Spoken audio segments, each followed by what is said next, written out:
There are worse things than an unhappy marriage. Emma Caldwell learned that the hard way. An unhappy marriage fights. It screams. It breaks dishes and slams doors. It gives you something to point to and say, this is why. But a marriage that's just fine? A marriage where nothing's wrong, but nothing's right? That's the kind that kills you slowly, quietly, while everyone on the outside nods and says, you're so lucky. This is the story of a woman who chose the right person for all the wrong reasons, and then had to live with it. Some choices feel right because they make sense, because they're safe, because everyone around you nods and says, good for you. But sometimes, the right choice is just the careful one. If that thought lingers, you're already in the right place. Stay with StoryQuell TV. Emma Caldwell had always been the kind of woman who made lists. Not obsessively, not neurotically, just practically. She kept a running tally of groceries in her phone, color-coded her calendar by priority, and approached every major life decision with the same measured calm she'd used to get through law school. When her college roommate asked her once why she never seemed stressed, Emma had said, because I think things through before they become problems. It was this quality, this crystalline rationality, that made her attractive to people who mistook composure for confidence. And it was this same quality that led her, at 29, to sit across from Michael Reese at a wine bar in Georgetown and think, this could work. Michael was a policy analyst. Thoughtful, well-read, the kind of man who listened more than he spoke and never interrupted. He had kind eyes and a steady income and no interest in drama. Their first 3 dates had been pleasant. Their first kiss, polite. When he'd suggested they see where this goes, Emma had nodded and thought, yes, this makes sense.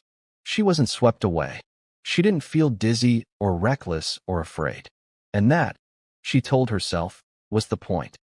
Emma's last relationship had been with a photographer named Joel, and it had been a disaster dressed up as passion. Joel was brilliant and unpredictable and made her feel like she was living in a movie, until the credit cards maxed out, until the fight started at midnight, until she realized that intensity and instability were often the same thing. When it ended, Emma had cried for 2 weeks, then sworn off chaos entirely. I want someone stable, she'd told her best friend, Claire, over brunch. Someone who doesn't make me feel like I'm gambling every time I make plans. Claire had squeezed her hand. You deserve that. And so when Michael appeared, organized, employed, emotionally regulated, it felt like the universe had listened. Michael, for his part, had his own reasons.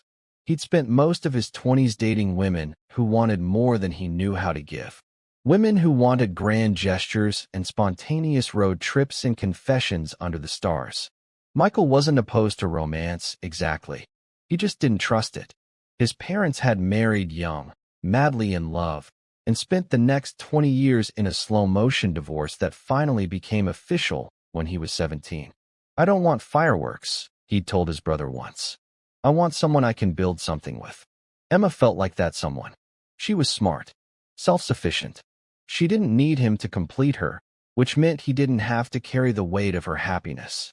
They could be partners, equals, 2 functional adults building a functional life. When he proposed, 14 months in, at a bed and breakfast in Vermont, it was calm and private and exactly what Emma had wanted. No public spectacle, no pressure, just Michael, on one knee, saying, I think we'd make a good team. And Emma, smiling, saying, I think so too. The wedding was small. 50 people. A historic inn. Everything tasteful and understated. Emma's mother cried, but only a little. Michael's father gave a toast about partnership and respect. Claire, the maid of honor, hugged Emma afterward and whispered, You look happy. Emma had smiled. I am. And she was. Or at least, she believed she was. Because happiness, she decided, wasn't about butterflies or lightning bolts. It was about compatibility, shared goals, a mortgage they could afford, and a partner who wouldn't let her down. As they danced their first dance, a safe, mid-tempo song neither of them loved, but both agreed was nice, Emma looked up at Michael and thought, this is the right choice. And for a long time, She never questioned it. They honeymooned in Portugal. 2 weeks of museums and wine and long dinners where they talked about work and travel plans and whether they wanted kids. Maybe. Someday. No rush. They had sex that was pleasant and infrequent and never awkward. They laughed at the same dry jokes. They didn't fight. When they returned to D.C., they moved into a 2-bedroom condo in DuPont Circle. Michael set up his home office. Emma hung art she'd carefully selected from a gallery in Bethesda. They hosted a dinner party for friends and received compliments on their taste, their space, their apparent ease with each other. "You two are so solid," one of Michael's colleagues said, a little enviously. Emma had smiled and refilled his wine. Solid. Yes, that was the word. The first 2 years passed efficiently. Michael made senior analyst. Emma made junior partner. They bought a dining table that cost more than their first car and hosted Thanksgivings that ran like Swiss watches. Turkey at 6, dessert at 8, guests out by 10. Emma's mother always commented on how well they worked together, how smoothly everything ran. "You two have really figured it out," she'd say, and Emma would nod, because it was true. They had. They split chores by preference rather than argument. Michael handled finances and car maintenance. Emma managed the social calendar and grocery orders. They had a system for everything. Who emptied the dishwasher, who chose the restaurant, who initiated sex. Usually Michael, every 8 to 10 days. Always considerate, always brief. Their friends envied them. No screaming matches at parties. No cryptic social media posts. Just 2 competent people who'd built a life that worked. On Emma's 32nd birthday, Michael surprised her with a weekend at a spa resort in the Shenandoah Valley. It was thoughtful, expensive, exactly the kind of thing Emma would have suggested if he'd asked. They got couples massages. They sat in the hot springs and talked about whether they should refinance the condo. They had dinner at the resort restaurant. Michael ordered the steak, Emma the salmon, both prepared perfectly, and clinked glasses over creme brulee. "Happy birthday," Michael said. "Thank you," Emma said. "This is lovely." And it was. But as she lay in bed that night, listening to Michael's steady breathing beside her, Emma stared at the ceiling and felt nothing. Not unhappy, not angry, just a strange, weightless absence where something should have been. She pushed the feeling away. Their 4th anniversary arrived on a Tuesday. They exchanged cards over breakfast. Michael had written, "To many more years of partnership." Emma had written, "Thank you for being someone I can count on." They agreed to skip the big dinner.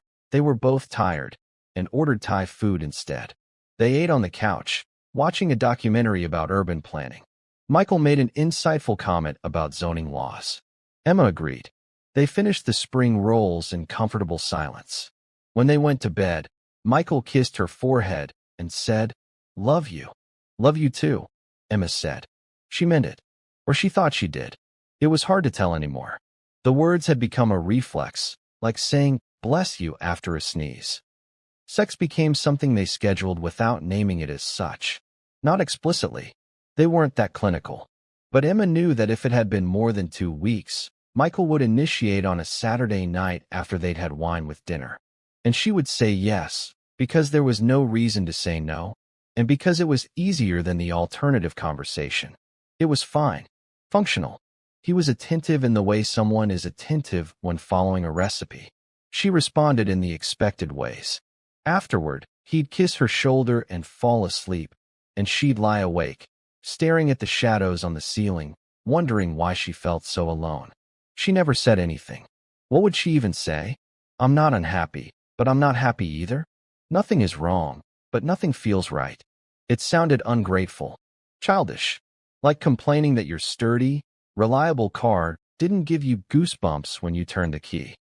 Their social life was equally efficient.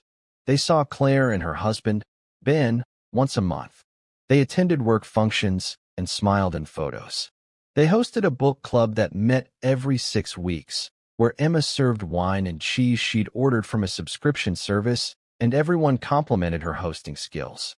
"You make it look so easy," one of the women said. Emma had laughed lightly. "It's just planning." But sometimes, when the guests left and Michael loaded the dishwasher and Emma wiped down the counters, she'd feel it again. That hollow, airless quiet. The apartment was always so clean, so still, like a showroom no one actually lived in. At 33, Emma started running. Not because she'd ever been a runner, not because she particularly enjoyed it, but because it filled the space between work and home, and because it was something she could control. She ran along the canal at dawn, before Michael woke up. She liked the solitude, the rhythm, the way her breath became the only sound that mattered. One morning, she passed a couple on a bench. The woman was laughing, really laughing, head thrown back, and the man was watching her with an expression Emma couldn't quite name. Not possessive, not performative, just present. Emma looked away quickly and ran faster. That night, she and Michael ate dinner across from each other at their dining table. Michael scrolled through his phone, reading her headlines about infrastructure bills. Emma cut her chicken into neat squares and nodded at appropriate intervals. "How was your run?" he asked, glancing up. "Good," she said. "Uneventful." "That's good." Silence settled over them like dust. Emma ate another bite, then another. The food was well seasoned. The table was beautiful. The life they'd built was objectively impressive. But as she sat there, chewing methodically, she realized she couldn't remember the last time Michael had looked at her the way that man on the bench had looked at the laughing woman. She couldn't remember the last time she'd laughed like that either. She pushed the thought away, because nothing was wrong. Michael was kind, reliable. He never raised his voice or forgot her birthday or made her feel small. He was exactly the partner she'd chosen, the partner she'd wanted. So why did the apartment feel so quiet? Why did the silence feel so loud? That weekend, they went to brunch with Claire and Ben.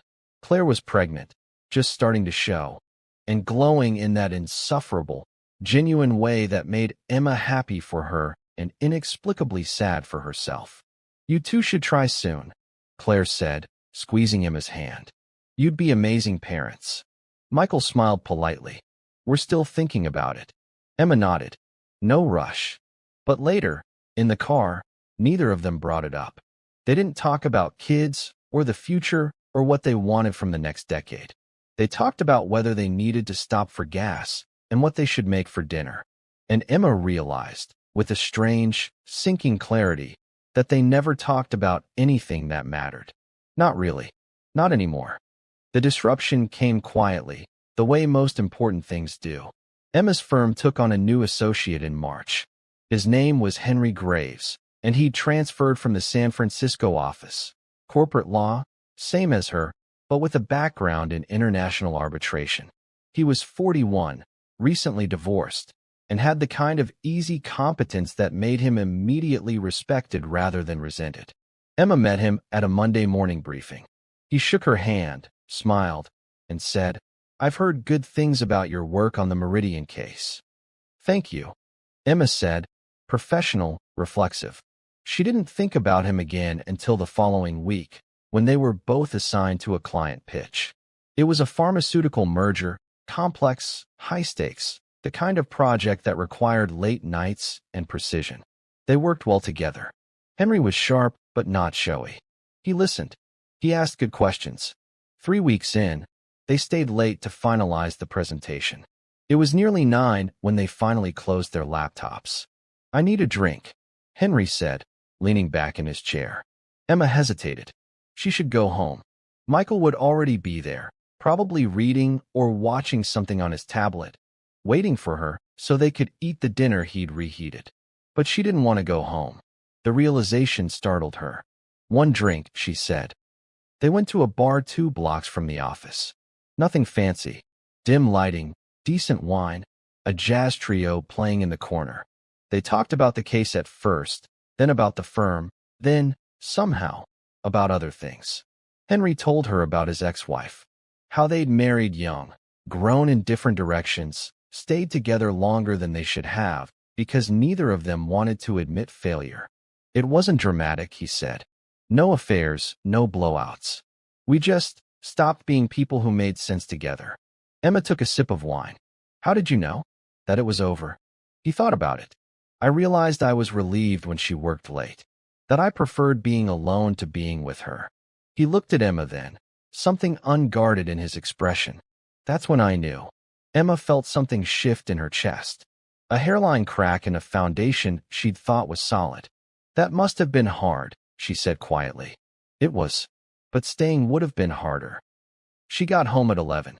Michael was already in bed, reading. How'd the pitch go? He asked, not looking up. Good. We're ready for Thursday. That's great. He turned a page. Emma stood in the doorway, still wearing her coat, and waited for him to ask where she'd been, who she'd been with, why she was late. He didn't. I'm going to take a shower, she said. Okay. She stood under the hot water for a long time, thinking about Henry's words. I was relieved when she worked late. Emma wasn't relieved when Michael worked late. But she wasn't not relieved either. The pitch went well. The client signed. The team celebrated with champagne in the conference room, and Henry caught Emma's eye across the crowd and raised his glass slightly, just to her. It wasn't flirtatious. Not exactly. Just seen. Emma felt her pulse quicken. Over the next month, she and Henry worked on 3 more projects together. They developed a shorthand. He'd start a sentence, she'd finish it. She'd outline a strategy, he'd refine it. It was the kind of professional chemistry that made work feel less like work. But it was more than that, and Emma knew it. She started thinking about him at odd times, wondering what he'd say about a headline she'd read, a case she was reviewing, a frustration she couldn't name. She found herself checking her email more often, hoping for his name. Staying later at the office on nights she knew he'd be there. She told herself it was just a friendship, a good working relationship, nothing inappropriate. But when Michael asked about her day and she found herself editing out every mention of Henry's name, she knew she was lying.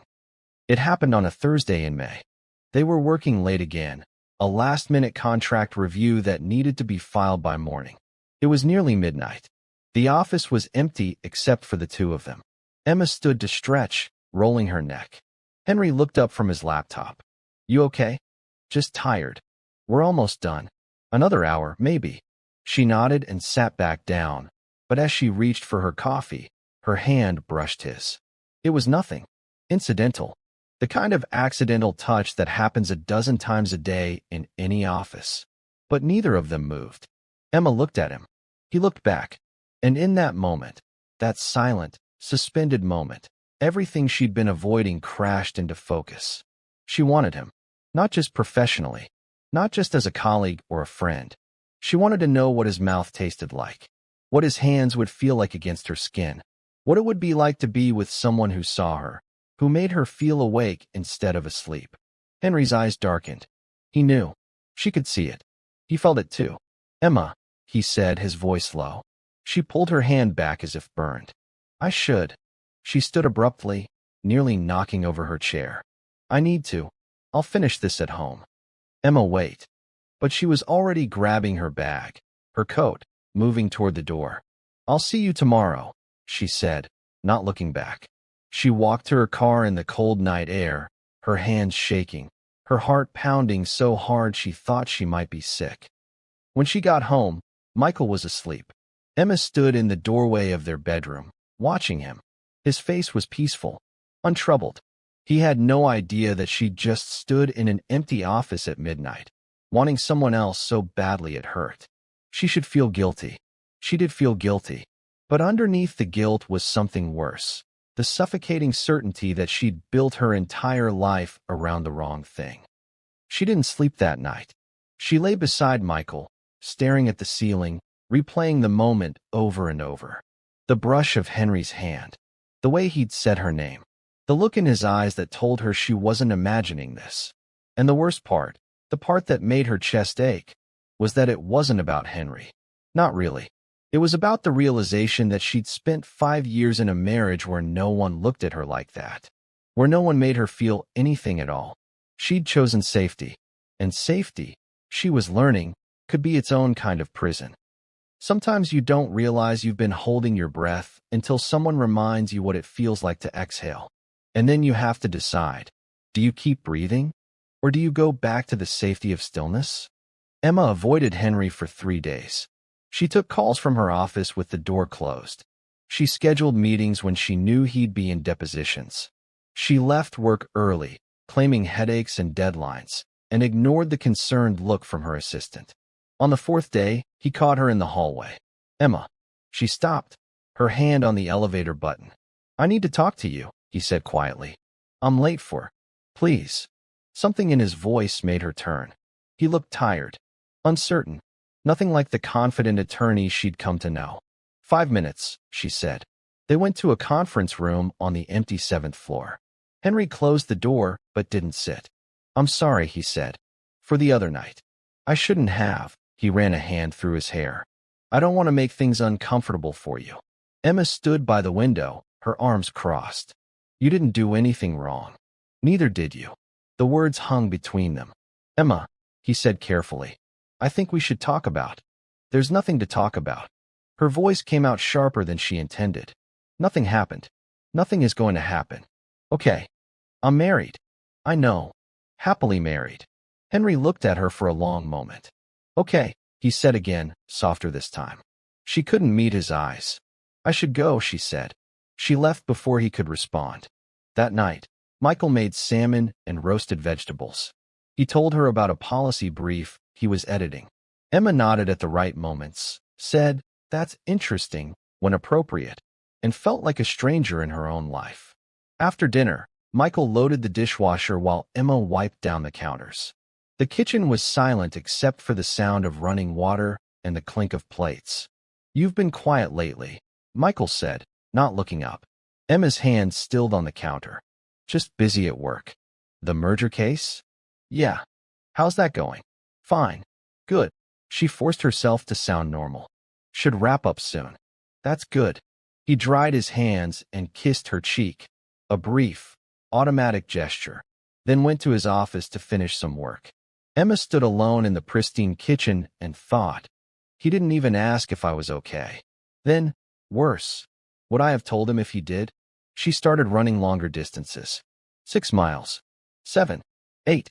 The canal path wasn't enough anymore, so she drove to Rock Creek Park and ran the trails until her legs burned and her lungs ached, and she couldn't think about anything except putting one foot in front of the other. She ran past families, couples holding hands, a man throwing a ball for a golden retriever. Everyone looked so easy, so uncomplicated. Emma used to think she was easy too. Uncomplicated. A woman who knew what she wanted and made rational choices. Now she felt like a fault line, waiting to crack. 2 weeks passed. She and Henry maintained a careful professionalism. They worked on separate cases. They spoke only when necessary, always with others present. But Emma felt him watching her sometimes. Across the conference room, in the elevator, at the coffee station. And she hated that she noticed. Hated that she wanted him to notice her. In early June, the firm held its annual summer associate reception. Emma had to attend. She was on the recruiting committee, and she spent the evening smiling, shaking hands, answering questions about work-life balance while thinking about how hollow the phrase sounded coming from her mouth. Michael came with her. He stood beside her in his suit, polite and appropriate, making small talk with partners he'd met a dozen times before. They looked, Emma knew, like the perfect couple. She excused herself to refill her wine. Henry was at the bar. Hey, he said. Hi. They stood in awkward silence. The bartender poured her wine. Someone laughed too loud across the room. Your husband seems nice, Henry said finally. He is. You seem good together. Emma looked down at her glass. We are. Henry nodded slowly. Then I'm glad. He started to walk away, and Emma felt something rise in her throat. Panic, maybe, or grief. And before she could stop herself, she said, Henry. He turned. We're not, she said quietly. Good together. We're fine. We're functional. But we're not. She stopped. What was she doing? Henry took a step closer. Emma. I have to go. She set down her wine, untouched. Excuse me. She walked quickly toward the restrooms, her heart pounding. She locked herself in a stall and pressed her hands against her face. What are you doing? What the hell are you doing? Michael drove them home. He talked about someone's boring anecdote about trade policy. Emma stared out the window and said nothing. When they got home, she went straight to the bedroom and changed into pajamas. Michael came in a few minutes later, loosening his tie. "You okay?" he asked. "You left pretty quickly." "I'm fine. Just tired." He nodded and started getting ready for bed. Emma watched him, the familiar routine, the predictable movements, and felt a wave of something she couldn't name. Not anger, not even sadness. Resignation, maybe. "Michael," she said. "Yeah." She opened her mouth, closed it. "When was the last time we really talked? When was the last time you asked me what I was afraid of? When was the last time you looked at me like I was someone you wanted, not just someone you had?" "Nothing," she said. "Never mind." The war inside her became constant. She'd sit in meetings and think about Henry's voice.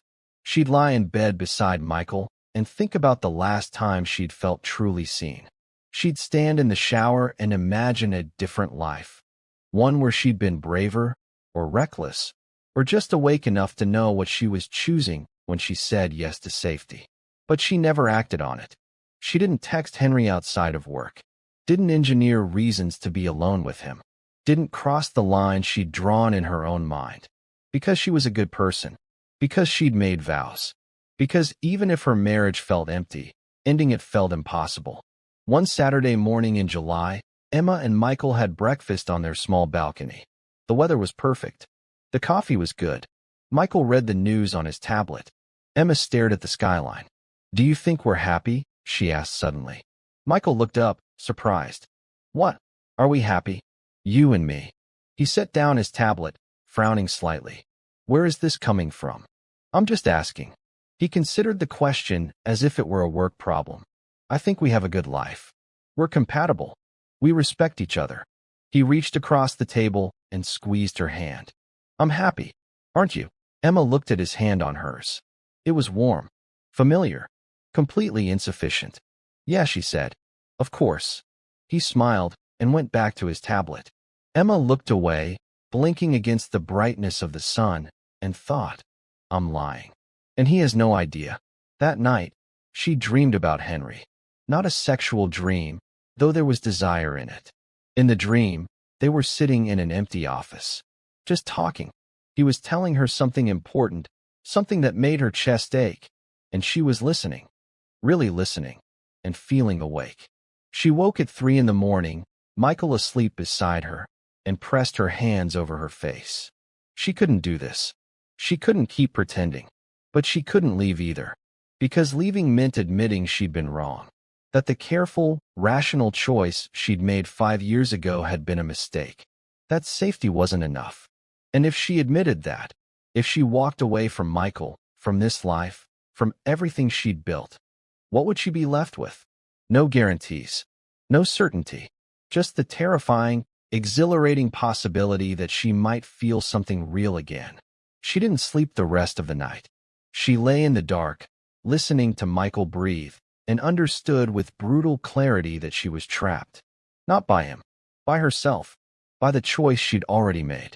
August came with heavy heat and thunderstorms that broke in the late afternoons, leaving the air thick and electric.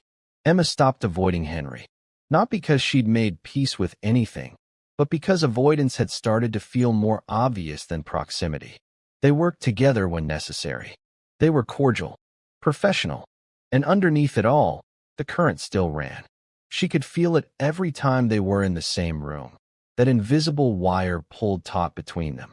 He never mentioned their conversation at the reception, never pushed, but sometimes she'd catch him looking at her with an expression that made her feel transparent, like he could see straight through to the messy truth she was trying so hard to contain. On a Tuesday in mid-August, Emma's firm celebrated a major win. A case they'd been litigating for 18 months had settled in their favor. The senior partners ordered champagne and pizza, and the entire litigation team gathered in the main conference room. Emma stood near the window, holding a glass she hadn't touched, watching her colleagues laugh and talk over each other.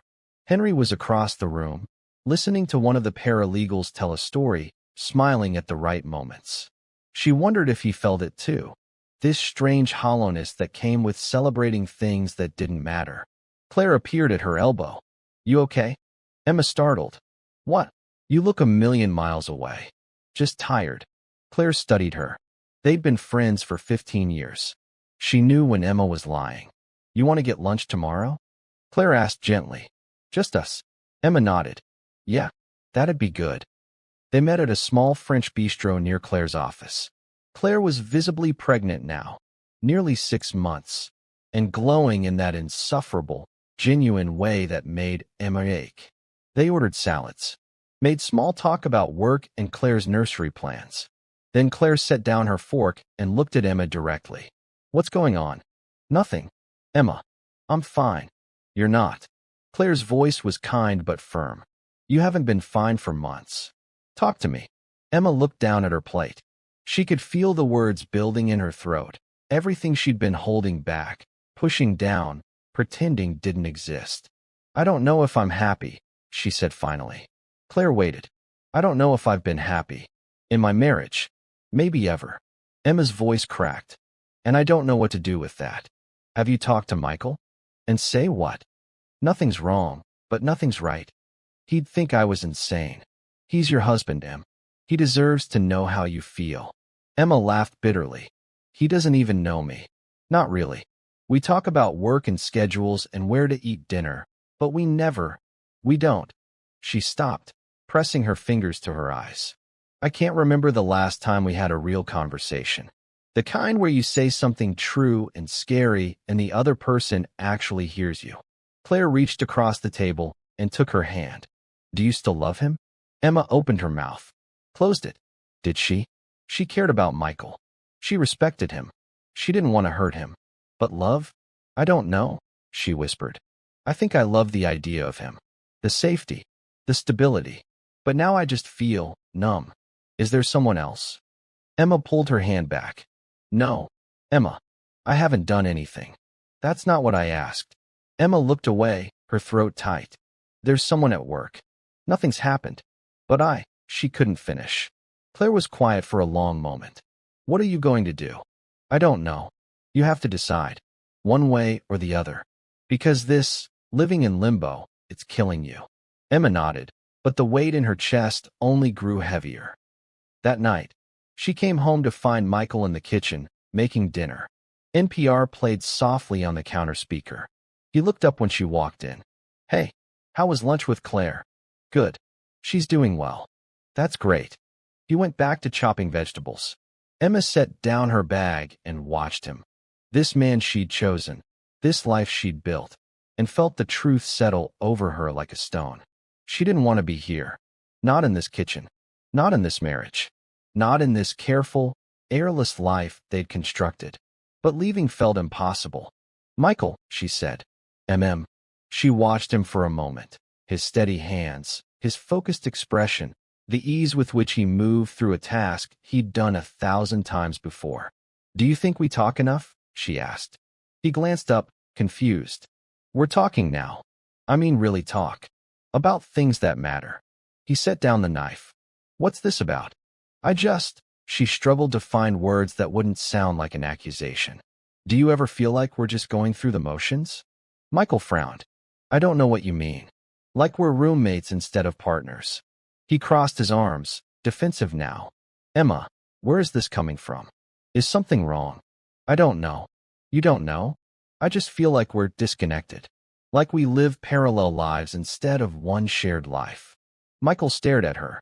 We have dinner together every night. We spend weekends together. We talk about our days. What more do you want? I want you to ask me what I'm afraid of.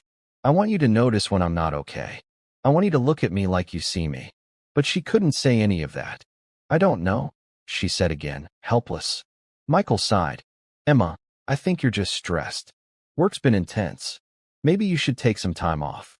We could go somewhere for a long weekend. That's not going to fix this. Fix what? You're not even telling me what's wrong. Because she couldn't. Because putting it into words would make it real.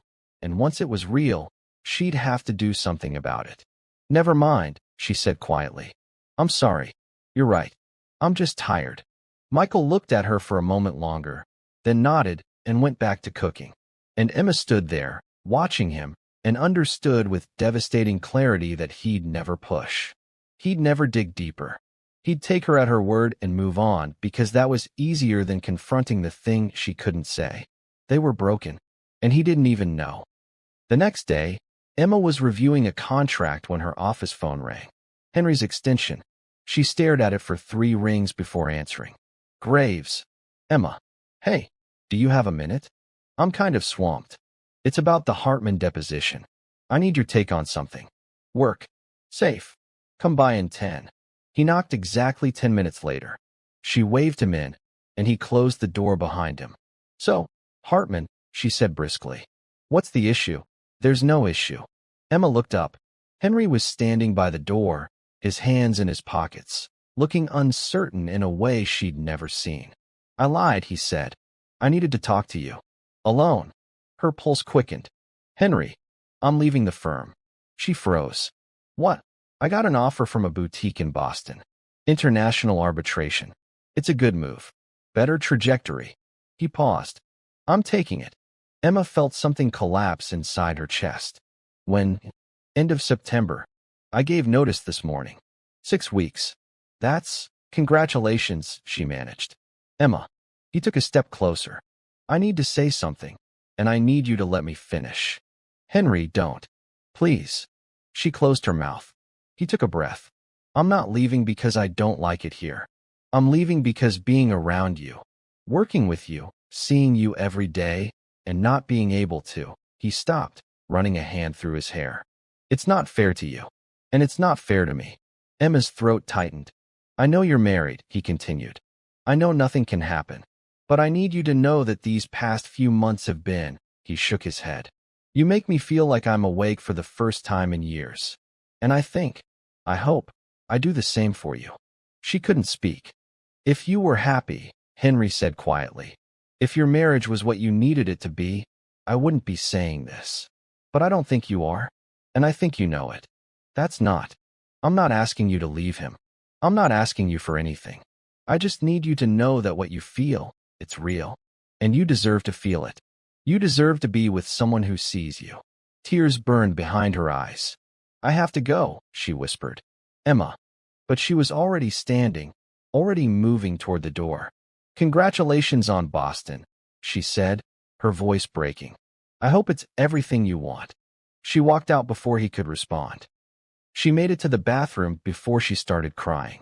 She locked herself in a stall and pressed her hands over her mouth, trying to muffle the sound. Her chest heaved. Her whole body shook. Because he was right. Henry was right. She wasn't happy. She hadn't been happy in years. She'd chosen safety over joy, logic over love, and now she was trapped in a marriage that felt like a museum. Beautiful, carefully curated, and completely lifeless. And the worst part was that Michael would never understand. Because to him, everything was fine. They didn't fight. They didn't cheat. They had a nice home and good jobs, and a life that looked perfect from the outside. How could she explain that perfection wasn't enough? That she was suffocating in the silence? That she'd rather feel something, even pain, than keep living in this quiet, comfortable nothingness? She went home that night and found Michael watching a documentary about climate policy. She sat beside him on the couch. He glanced over. Hey, you okay? You look upset. This was her chance. She could tell him. She could say the words that were clawing at her throat. I'm not okay. I haven't been okay. I don't know how to keep doing this. Instead, she said, long day. Want to talk about it? Yes. God, yes. I want to talk about everything we've never talked about. I want to tell you I'm drowning and I need you to save me. Except I don't think you know how. I'm fine, she said. He kissed her forehead and turned back to the TV.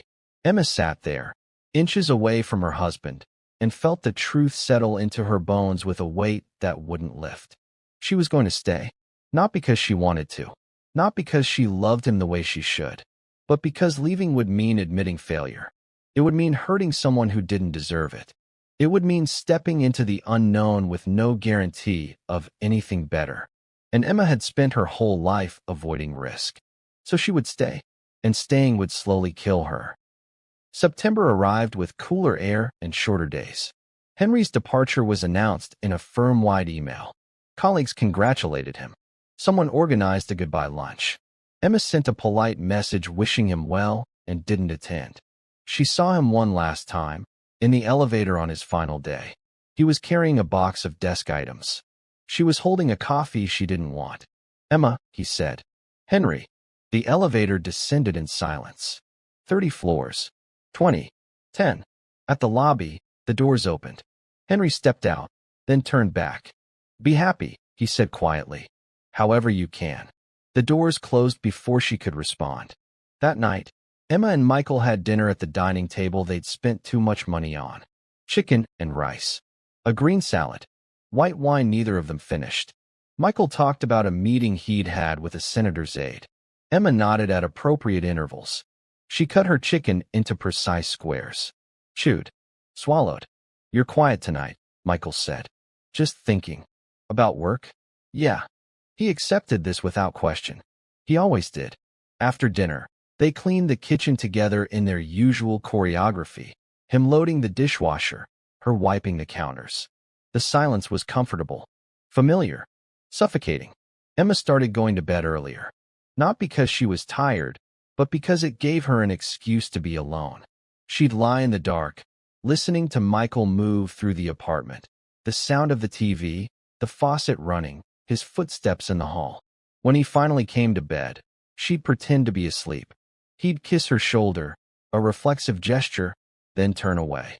She'd lie there for hours, staring at the ceiling, thinking about all the small deaths that made up a marriage like theirs.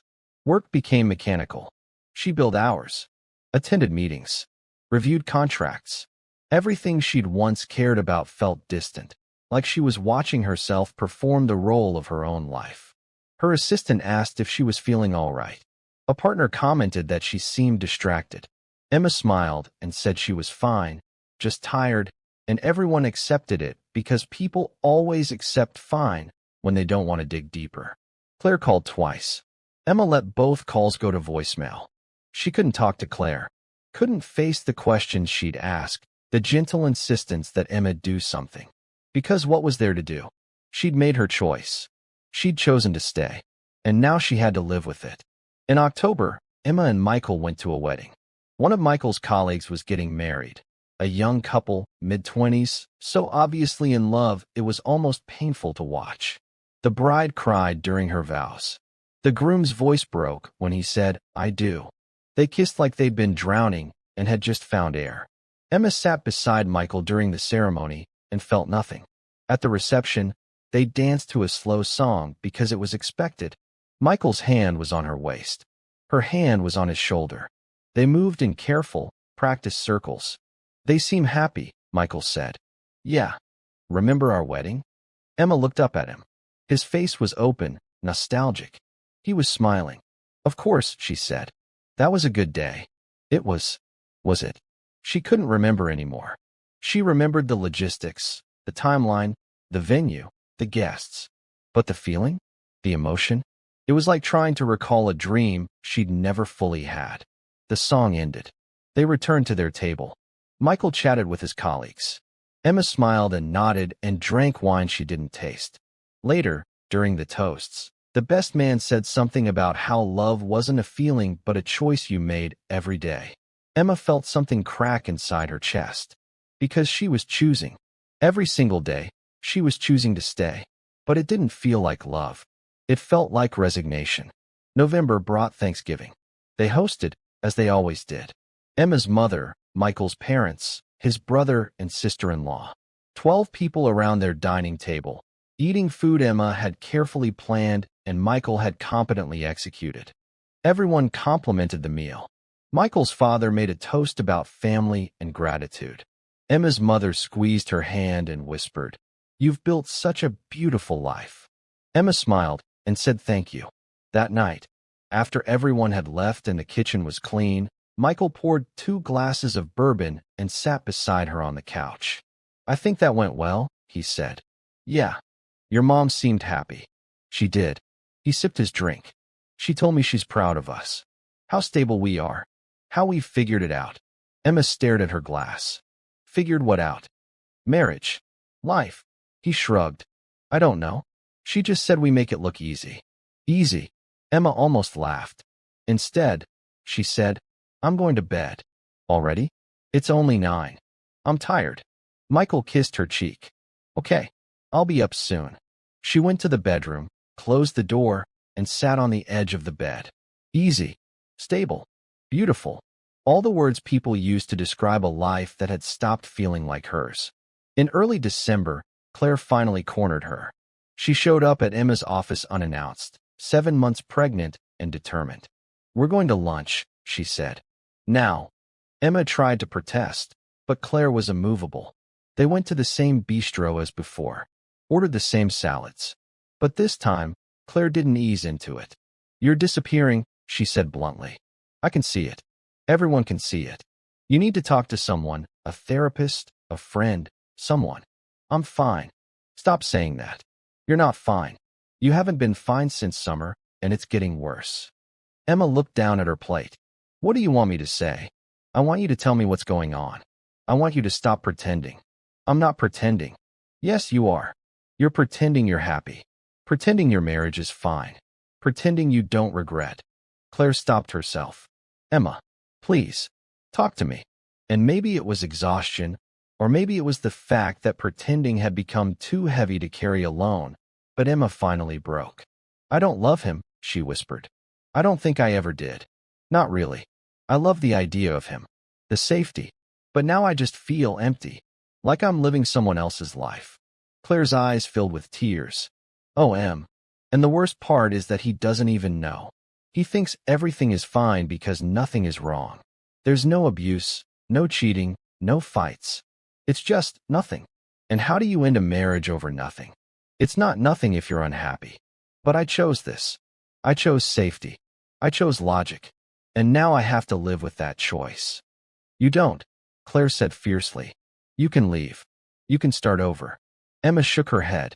I can't. Why not? Because leaving would mean I was wrong. About everything. And I don't know how to be that wrong. Claire reached across the table and gripped her hand. Emma, listen to me. You have one life. One. And you're wasting it being miserable because you're too afraid to admit you made a mistake. That's not noble. It's just sad. Emma pulled her hand back. I have to go. Emma. I'm sorry. I can't do this. She left money on the table and walked out. That night, she came home to find Michael wrapping Christmas gifts in the living room. He looked up and smiled. Hey, I was thinking we could put the tree up this weekend. Emma set down her bag. Sure. You okay? You look upset. No, I'm not okay. I haven't been okay in years. And I don't know how to tell you without destroying both of us. I'm fine, she said. They put up the tree on Saturday. Michael hung lights while Emma placed ornaments. Each one a memory of a trip they'd taken, a holiday they'd celebrated, a life they'd built. She held a glass ornament from their honeymoon in Portugal and felt nothing. When they finished, Michael stepped back to admire their work. Looks good. Yeah. He put his arm around her waist. Emma stood stiffly, staring at the tree, and thought about how everything looked perfect from the outside, and how completely hollow it felt from within.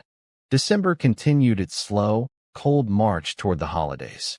They attended parties, exchanged gifts with friends, made plans for New Year's. Emma smiled and laughed, and played her part so convincingly that no one questioned whether she was happy, except herself. Late at night, lying beside Michael, she'd run through the calculations again and again. The logistics of leaving, the hurt it would cause, the uncertainty of what came next. And every time, she arrived at the same conclusion. Staying was easier. Staying meant she didn't have to explain herself, didn't have to face her mother's disappointment or her friend's concern or the inevitable questions. What happened? He seems so perfect for you. Are you sure you're not just going through something? Staying meant she could keep pretending. And pretending, she was learning, was survivable. Not happy, not alive, but survivable. On Christmas Eve, they sat in their apartment with wine and take-out Chinese food, a tradition they'd started years ago, back when it felt spontaneous and fun. Now it just felt like another item checked off a list. Michael raised his glass. Merry Christmas. Merry Christmas, Emma echoed. They clinked glasses and drank in silence. Outside, snow began to fall. The apartment was warm and tastefully decorated. Everything was exactly as it should be. And Emma sat there, beside the man she'd promised to love forever, and felt herself disappearing. Not all at once. Just slowly, quietly, one day at a time. January arrived with bitter cold and gray skies. Emma turned 35 on the 12th. Michael made reservations at the restaurant where they'd had their first date. A gesture that should have been thoughtful, but felt like a performance of a memory neither of them could quite access anymore. She wore a dress she'd bought 3 years ago. He wore the suit he always wore. They ordered wine and entrees they'd had before. "Happy birthday," Michael said, raising his glass. "Thank you." They touched glasses. The sound was hollow. Halfway through dinner, Michael reached across the table and took her hand. "I'm glad we're doing this. We should make more time for each other." Emma looked at his hand on hers. Warm, familiar, completely insufficient. "Yeah," she said. "We should." But they both knew they wouldn't. February brought a winter storm that shut down the city for 3 days. Emma and Michael were trapped in the apartment together. No work, no distractions, just the two of them and the relentless quiet. They watched movies, made elaborate meals, played board games that felt like they belonged to people they used to be. On the second night, snowed in and restless, Michael suggested they open a bottle of expensive wine they'd been saving. "For what?" Emma asked. "I don't know. A special occasion." He smiled. "Or just because we're stuck inside and it's Tuesday." They opened it, sat on the couch. The apartment was warm, the wine was good, and for a moment, just a brief, flickering moment, Emma almost felt something. Michael looked at her, really looked at her. "We're okay, right?" The question caught her off guard. "What? Us? We're okay." Emma's throat tightened. This was it. Her chance. She could tell him the truth. She could say, "No, we're not okay. We haven't been okay for years. I don't know how to keep pretending." Instead, she said, "Of course." Relief flooded his face. "Good. I worry sometimes. You seem distant. I'm just stressed." "I know. But we're solid. That's what matters." He squeezed her hand. "Whatever else happens, we have each other." Emma nodded and took another sip of wine. And in that moment, she understood that he would never ask the real questions. He would never push past her surface answers. Because he didn't want to know. He wanted to believe they were fine. And she would let him. Because it was easier than the truth. March brought Emma's 10th anniversary at the firm. There was a small celebration. A plaque. "Congratulations" from partners. She smiled and thanked everyone and felt nothing. That night, she came home to find Michael had ordered dinner from her favorite restaurant. "Congratulations," he said, kissing her cheek. 10 years. That's impressive. Thanks. They ate at the dining table. Michael asked about the celebration. Emma gave vague, pleasant answers. The conversation drifted to upcoming work trips, a leak in the bathroom that needed fixing, whether they should finally replace the couch. All the small, practical details of a life. None of the truth underneath it. In April, Claire had her baby. A girl, 8 pounds, perfect. Emma visited the hospital with flowers and a gift. She held the baby and felt Claire watching her with worried eyes. "She's beautiful," Emma said. "Thank you." Claire paused. "How are you?" "I'm good." "Emma." "Really?" "I'm fine." Claire shifted the baby in her arms. "I worry about you." "Don't. I can't help it. You're my best friend, and her voice dropped. "I feel like I'm losing you." Emma handed the baby back carefully. "You're not losing me. I'm just figuring things out."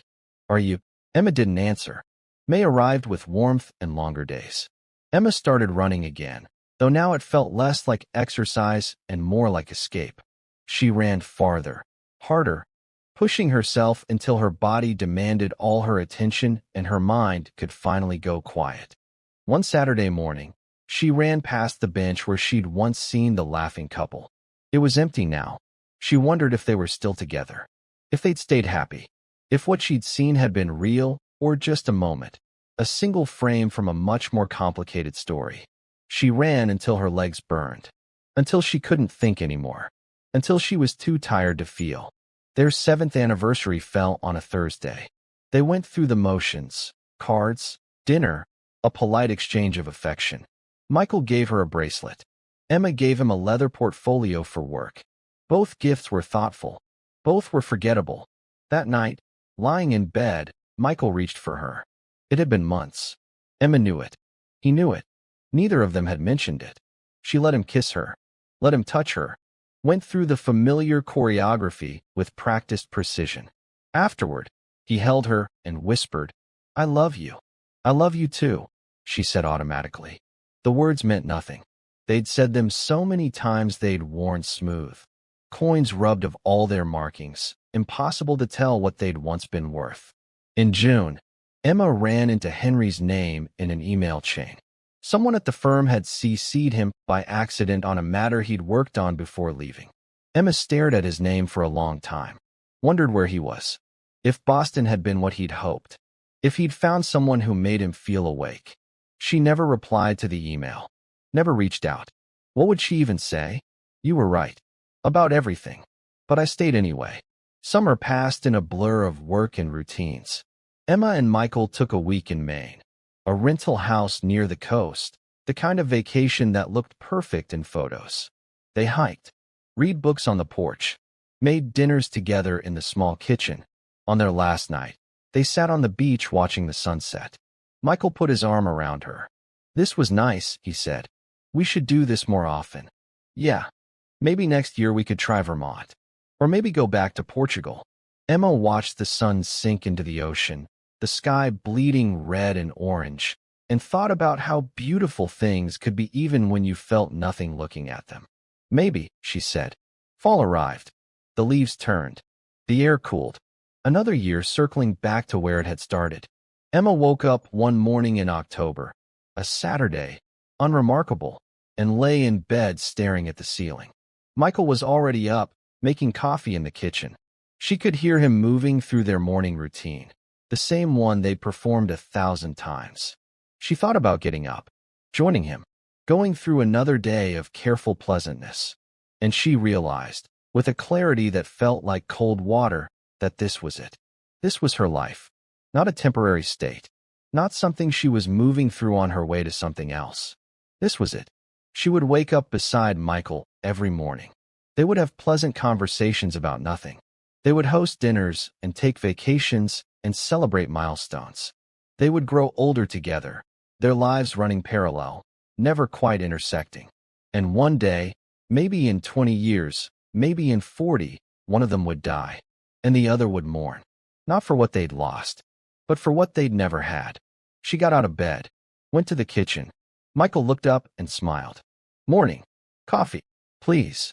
He poured her a cup, kissed her forehead. "What do you want to do today?" Emma wrapped her hands around the warm mug. "I don't know. What do you want to do? We could go to the farmer's market. Maybe get brunch somewhere." "Sure. That sounds nice." And it did sound nice. Pleasant. Perfectly fine. Michael went to take a shower. Emma sat at their kitchen table, the one they'd picked out together, the one that had seemed so important at the time, and looked around at the life they'd built. Everything was exactly as it should be. Clean. Organized. Functional. Empty. She took a sip of coffee and tasted nothing. That afternoon, they went to the farmer's market. Michael bought vegetables for a recipe he wanted to try. Emma bought flowers for the dining table. They walked hand in hand through the crowd. A handsome couple, well-dressed, clearly comfortable with each other. A woman selling honey smiled at them. "You two are so lovely together." "Thank you," Michael said. Emma smiled politely. They went home, put the groceries away. Michael cooked while Emma arranged the flowers in a vase. They moved around each other with practiced ease, two people who'd learned to share a space without ever occupying the same place. At dinner, they talked about a documentary Michael wanted to watch. Plans for Thanksgiving. Whether they should finally replace the living room rug. All the safe, surface conversations of a marriage that had forgotten how to go deeper. That night, Emma stood at the bathroom mirror, brushing her teeth. She looked at her reflection, 35 years old, successful, married, objectively fine, and barely recognized the woman staring back. When had she become this person? When had she stopped asking for more? When had she decided that this quiet, careful, suffocating life was enough? Michael appeared in the doorway. You coming to bed? She rinsed her mouth. Yeah. They climbed into bed on their respective sides. Another routine, another choreographed moment in an endless series of moments that all looked the same. Michael turned off his lamp. Night. Night. He fell asleep quickly. He always did. Emma lay awake in the dark, listening to his steady breathing, and felt the weight of all her choices pressing down on her chest. She'd chosen safety over risk, logic over passion, comfort over connection, and now she would live with those choices. Not dramatically, not tragically, just quietly, day after day after day, until one day she'd look back and realize she'd spent her entire life being careful. And careful, she was learning, was just another word for afraid. November came again. They hosted Thanksgiving again. The same people, the same food, the same polite conversations. Emma's mother pulled her aside in the kitchen. You look tired, sweetheart. Just work. You're not overdoing it, are you? You need to take care of yourself. I'm fine, Mom. Her mother studied her for a moment, then squeezed her hand. I'm proud of you, you know. You and Michael. You've built such a good life. Emma forced a smile. Thanks. After everyone left, after the kitchen was clean and the leftovers were put away, Emma and Michael sat on the couch with bourbon. Another successful Thanksgiving, Michael said. Yeah. Your mom seems happy. She does. They sat in silence. The apartment was warm and clean and utterly, completely quiet. Michael, Emma said. She opened her mouth, closed it. Are you happy? Really happy? Or are you just comfortable? Do you ever wonder what our lives would look like if we'd been braver? Do you ever feel like we're disappearing? Nothing, she said. Never mind. He patted her knee. I'm heading to bed. You coming? In a bit. He kissed the top of her head and left. Emma sat alone in the living room, staring at nothing, and felt the years stretch out before her like a highway with no exits. This was her life now. This careful, quiet, suffocating existence. And she would stay. Not because she wanted to. Not because she loved him the way she should. But because leaving required courage she didn't have. So she would stay. And staying would slowly, quietly, inevitably erase her. She finished her bourbon, turned off the lights, went to bed beside her husband. And in the morning, she would wake up and do it all again. Because that's what you did when you'd chosen safety. You kept choosing it, even when it killed you. Some endings aren't explosions. They're the slow realization that you've been holding your breath for so long, you've forgotten what it feels like to breathe. If this story found you, if you felt it in that quiet place you don't talk about, you're not alone. Stay with StoryQuell TV. We tell the stories that sit with the truths we don't always say out loud.